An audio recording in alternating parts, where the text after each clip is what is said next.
Olá, o Ordem do Dia de hoje vai fazer um retrato da violência no Brasil. Uma entrevista especial com a procuradora do estado de São Paulo, Ana Paula Zomer.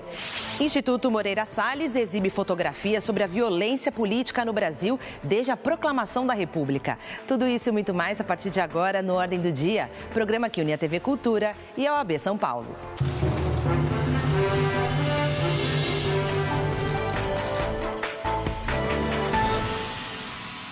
Num país onde os números da violência lembram os de territórios em guerra, a segurança pública ganha lugar de destaque nas preocupações.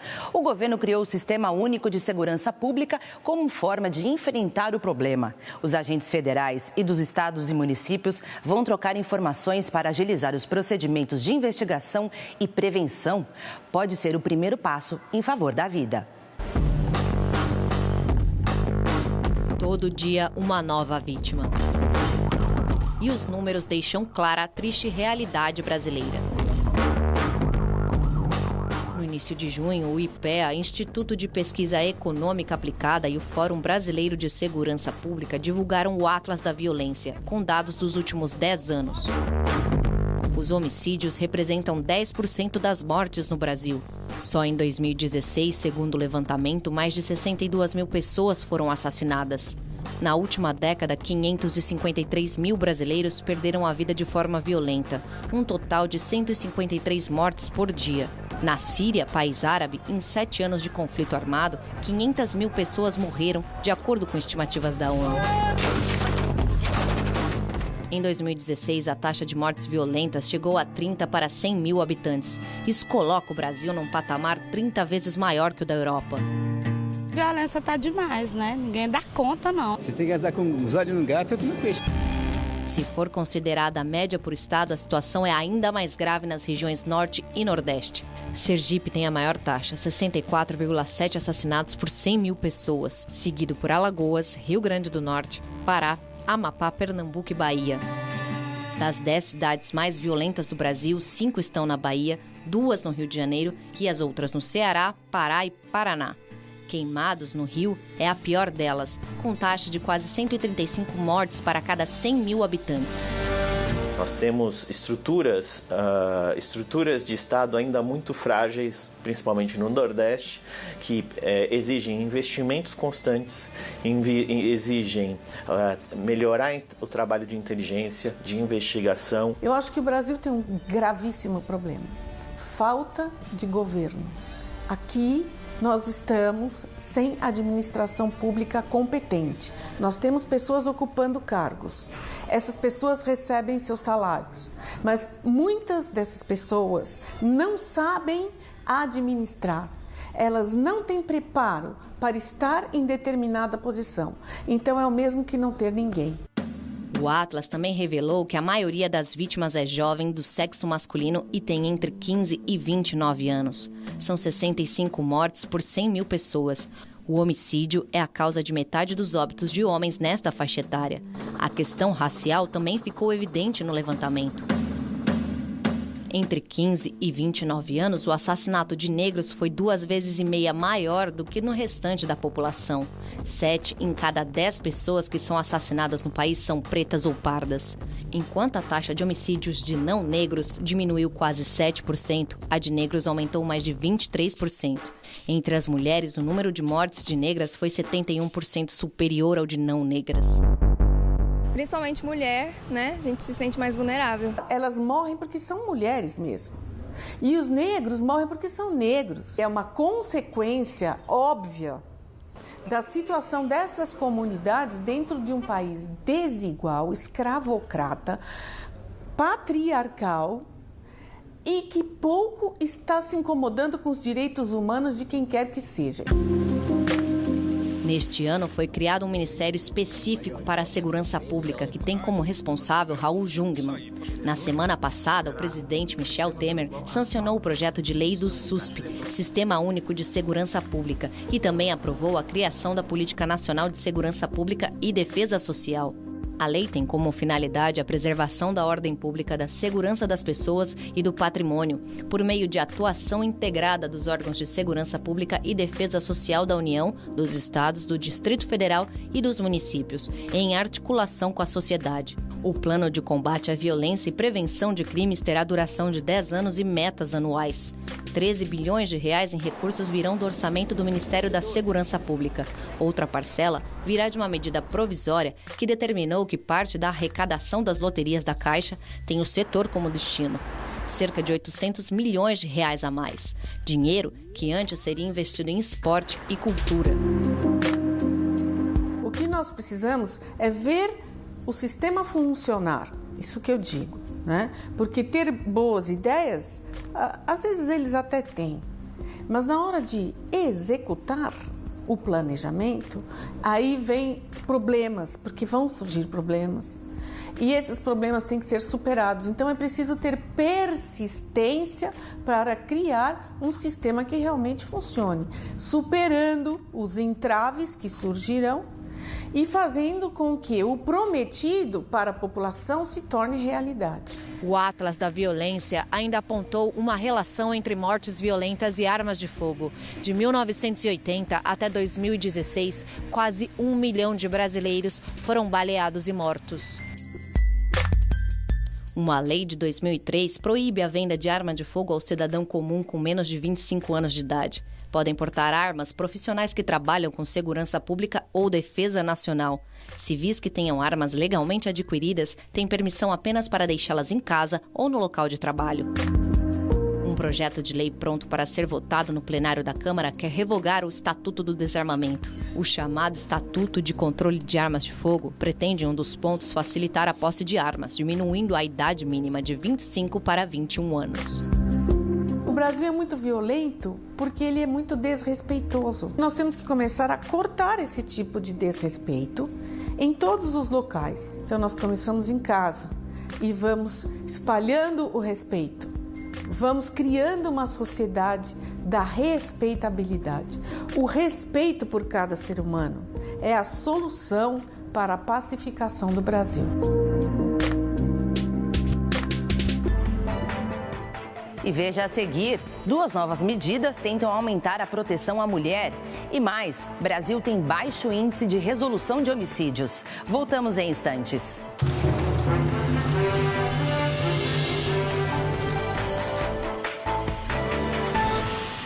Baixo índice de esclarecimento de homicídios, mesmo em estados que se destacam no combate à violência, como São Paulo, onde estão cidades consideradas as mais seguras do país. Esta é a Pedra Grande, o ponto mais alto e a principal atração turística de Atibaia, interior do estado de São Paulo. A 1 hora de carro da capital, não é só pela área verde que Atibaia se destaca. A segurança também é atrativo no município. Atibaia ficou com o 2º lugar entre as cidades mais seguras do país, segundo o Atlas da Violência. Perde apenas para Brusque, em Santa Catarina. Em 2016, a taxa de homicídios em Atibaia foi de 5 para cada 100 mil habitantes. Uma das possíveis explicações para a baixa criminalidade são as 45 câmeras instaladas em todas as entradas do município, que funcionam de dia e à noite. Sem dúvida, o uso da tecnologia é fundamental pensando em segurança pública. O que deve ficar claro é que o uso dessa tecnologia que se mostrou adequada em Atibaia não necessariamente terá o mesmo resultado em todos os lugares. Atibaia não é a única paulista com bons índices de segurança. O estudo apontou que entre as 10 cidades mais seguras, 6 estão em São Paulo. Santa Catarina e Minas Gerais também entraram na lista. De acordo com o Atlas da Violência, São Paulo tem a menor taxa de homicídios do país, 10 mortes por 100 mil habitantes. Em 2006, esse índice chegou a 20. Na última década, o estado reduziu quase pela metade o número de homicídios. Entre as medidas de combate à violência, a Secretaria de Segurança Pública de São Paulo diz que foram investidos mais de 874 milhões de reais em policiamento. O Estado também utiliza um sistema de monitoramento que integra banco de dados da Polícia Paulista e, entre 2011 e 2018, apreendeu mais de 129 mil armas de fogo. A solução está em fazer um diagnóstico sobre o problema local e verificar qual é a ação mais adequada para aquele problema. É claro que é muito difícil fazer segurança pública sem dinheiro, mas é possível fazer segurança pública com menos investimento do que normalmente se faz hoje.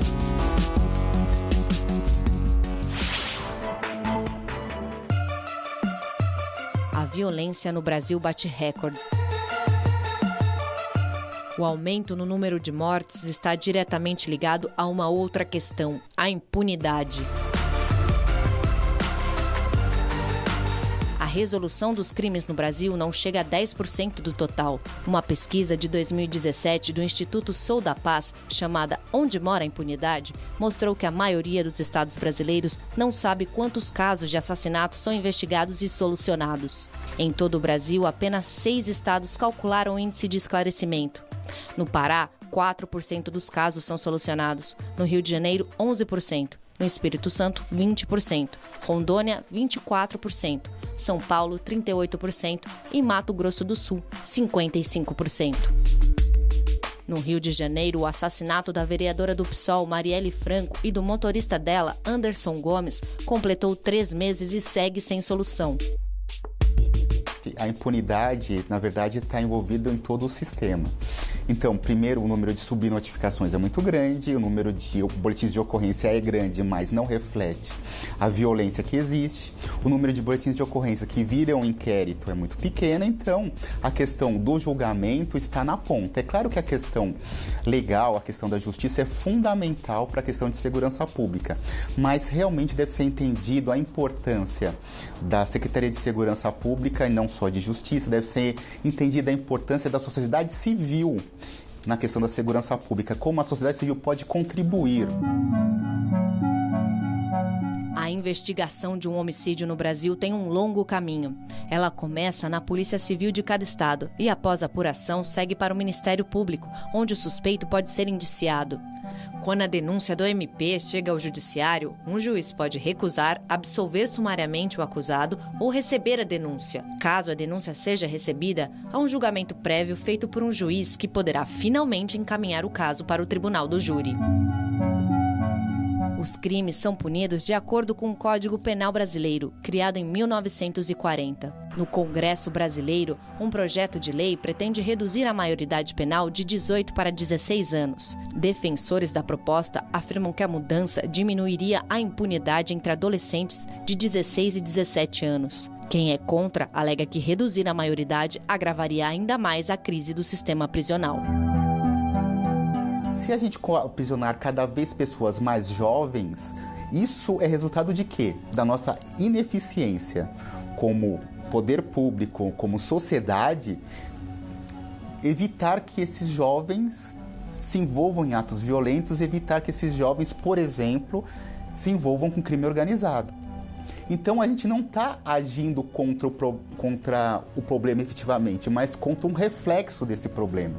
Então a gente tem que pensar sobre o que fazer para que um jovem não se torne criminoso, que não haja violentamente. Efetivamente, quando você ponderar nessa perspectiva, você fala, bom, vou aprisioná-lo que resolve o problema. Não parece razoável.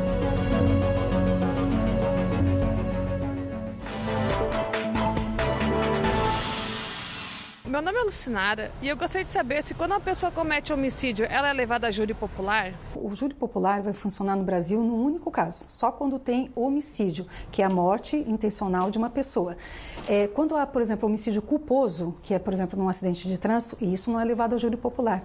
E é interessante entender que somente nesse caso que vai ao júri popular. Qualquer outra situação, se, por exemplo, a pessoa matou alguém para roubar, que é o latrocínio, não vai ao júri popular. Então, o júri popular é somente nos casos efetivamente de homicídio.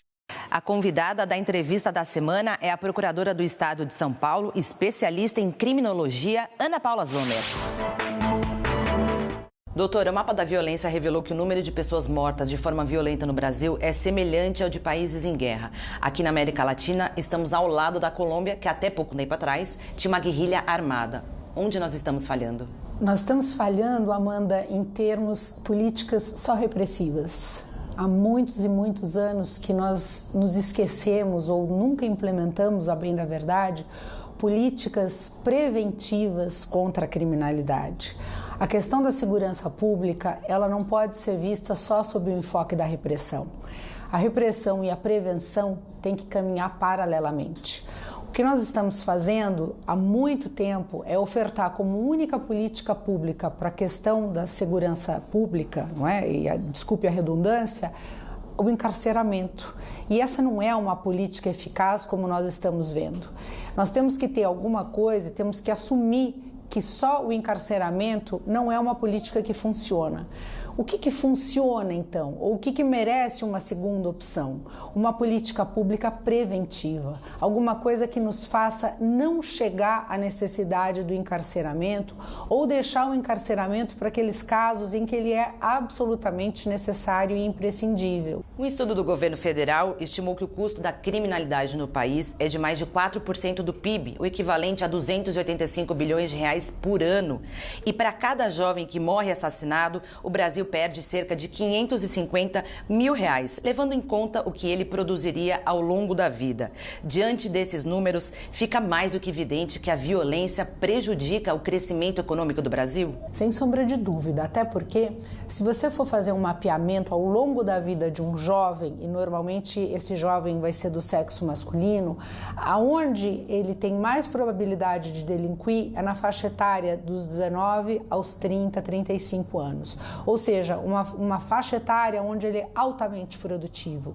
E nessa faixa etária onde ele é mais autor de crime e mais vítima de crime. E normalmente dentro de um mesmo contexto social. Ou seja, você está afetando ou aniquilando esse jovem exatamente quando ele é mais produtivo do ponto de vista do seu aspecto mão de obra. Ou seja, mais uma vez, não é?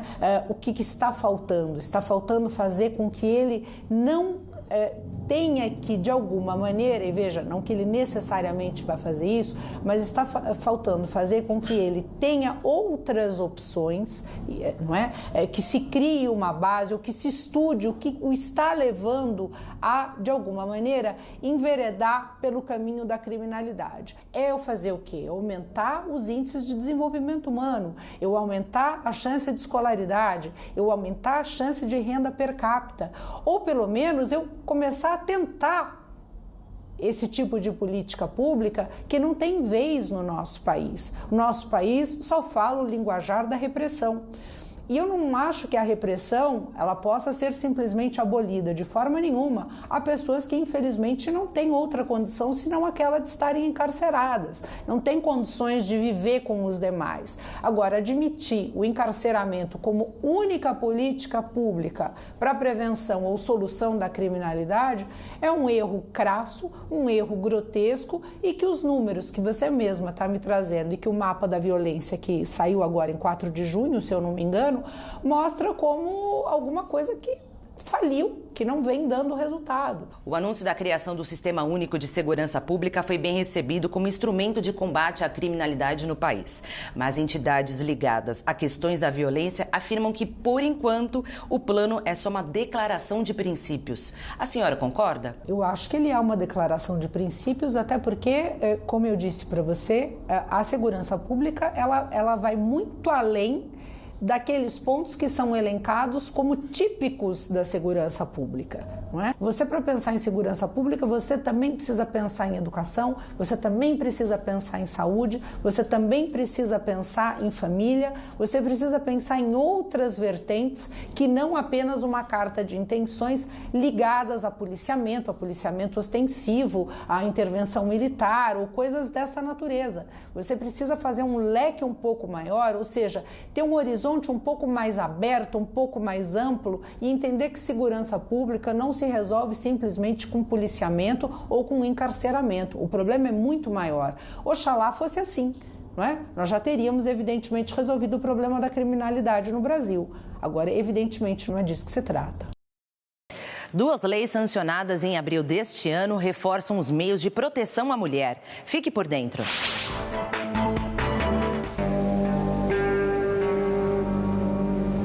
Na volta para casa, essas estudantes enfrentam vários desafios. O primeiro é dentro do ônibus. E você se sente muito incomodada porque muitas das vezes o ônibus está cheio e você não pode sair daquela situação. Depois que elas descem do transporte coletivo, os cuidados são redobrados. Era um homem sozinho e ele me seguiu, assim. E aí, quando eu percebi, eu saí andando, apertei o passo. E aí eu consegui chegar em casa segura, mas eu me senti muito mal. O Brasil registra um estupro a cada 11 minutos. Taxa que explica por que 40 milhões de brasileiros conhecem ao menos uma mulher que já foi violentada. Não é à toa que 83% das brasileiras têm medo de andar sozinhas, principalmente à noite. Não pode ficar dando mole com o celular, com alguma coisa assim que chame a atenção. Somos agredidas de várias formas pela sociedade. Segundo o mapa da violência, mais de 4.600 mulheres foram assassinadas no Brasil em 2016. Em 10 anos, o aumento foi de 6,4%. Em abril, o governo sancionou 2 leis de combate à violência contra a mulher.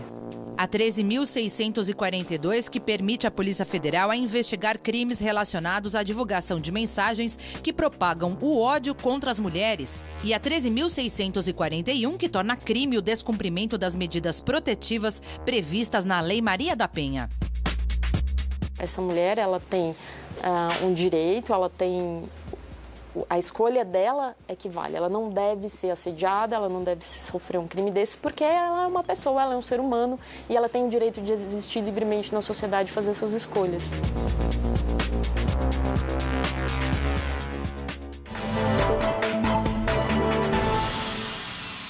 Olá, meu nome é Thalita e eu gostaria de saber o que é o feminicídio. Se fala que feminicídio é o homicídio de mulheres. Na verdade, essa informação ela está errada porque ela está incompleta.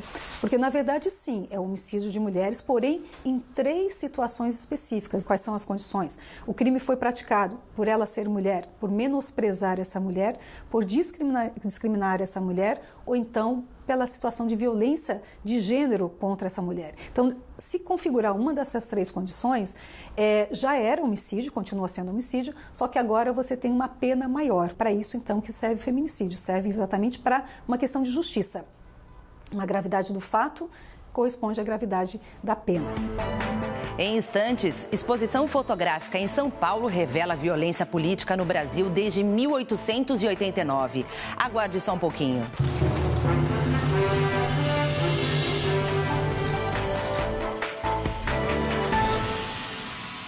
Estamos de volta com Ordem do Dia, que hoje discute o mapa da violência no Brasil. A opinião agora é do presidente da OAB São Paulo, Marcos da Costa. O Estado brasileiro precisa encontrar caminhos para que as políticas voltadas para a segurança pública ofereçam resultados reais para a sociedade. O sucesso no combate ao crime é um dos elementos essenciais para a construção de um país mais justo e equilibrado. Mas é necessário enfatizar que a busca por um cotidiano mais seguro nas cidades brasileiras não deve sacrificar os ditames do Estado Democrático de Direito e o respeito aos direitos humanos. Os países que apresentam melhores resultados de segurança pública atingiram esse patamar devido à combinação de uma série de fatores, sendo a boa estrutura das políticas de segurança pública apenas um deles. De qualquer maneira, focando nessa área específica, a baixa eficiência na investigação dos crimes e a consequente impunidade colaboram para a continuidade da escalada de criminalidade e de violência. Lamentavelmente, 17 cidades brasileiras estão no ranking das 50 cidades mais violentas de todo o mundo. Essa realidade de ineficiência da segurança pública precisa mudar, e isso somente ocorrerá com a aplicação correta e criteriosa dos recursos públicos. Conflitos, fotografia e violência política no Brasil, 1889-1964. Esse é o título da exposição que vamos mostrar no Espaço 10, quadro do Ordem do Dia dedicado à cultura e ao entretenimento.